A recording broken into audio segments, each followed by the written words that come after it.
Efeso chapter 4 verse 28. Ang nana mo yun, amen. Amen. Sige, atong basahon. Bisaya or English atong dunganan magbasa.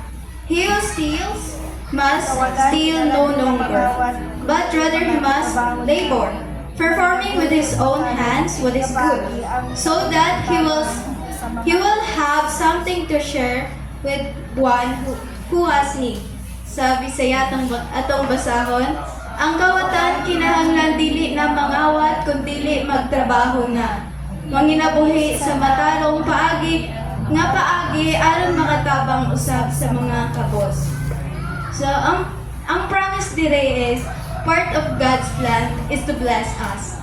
Amen ba? Amen. So parte di ay sa plano ni Lord nga panalanginan ta niya. I-bless ta niya. And then God used money as instrument po to provide needs sa mga tao. And also, iya pong gigamit ang kwarta to bless sa mga tao.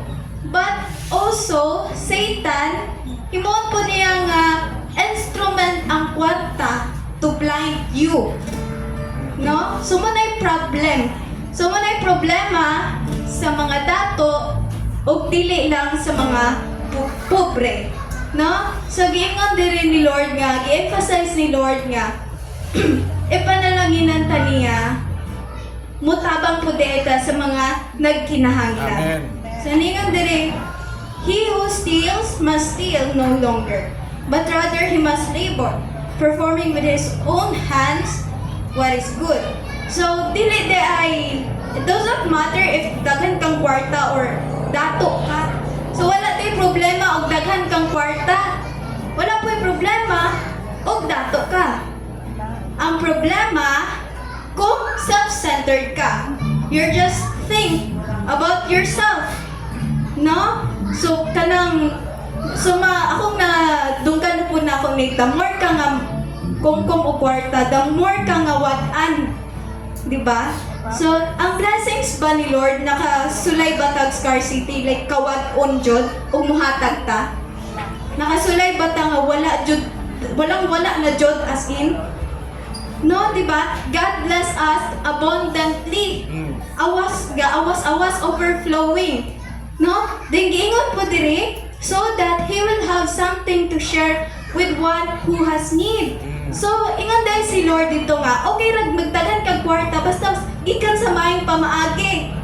No? Blessing ba nang gikan sa gikan sa pagpanglimbong ang imong mga Scamming. gikan sa pang-scam ang imong kwarta. Blessing ba na ni Lord? No, dili. So, makita nato diri nga kinahanglan jud nga mo trabaho ta. No? And then, ingat po diri nga, God wants us to use our money to provide for the needs of others. So, kinahanglan po diri nga motabang ta, especially those who are in needs. Samot na nga, if naman tayo matabang, naman tayo kwarta, dili man ta mahatag. Nga, samot na nga naman tayo kahatag.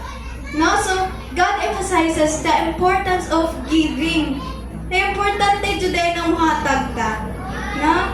And then, ingat siya diri nga, don't be too proud po to say that dili ka gakinahanglan og tapang sa uban abi kay daghan na kwarta. No? And don't be too arrogant nga di po ka mutabang sa uban.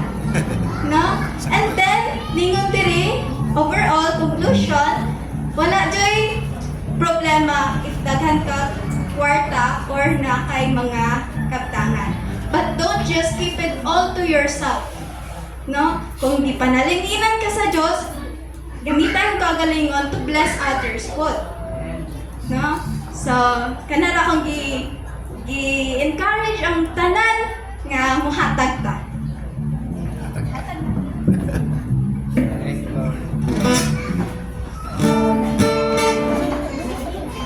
Thank you, Lord. Blessed be your name. That is that deep. Streams of abundance flow.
mighty name of Jesus, Lord. Salamat sa blessings na among mga nadawat, Lord God. Even sa mga answered prayer, Lord God, nga among mga nadawat, Lord, nga mas labaw pa sa among ipangaya.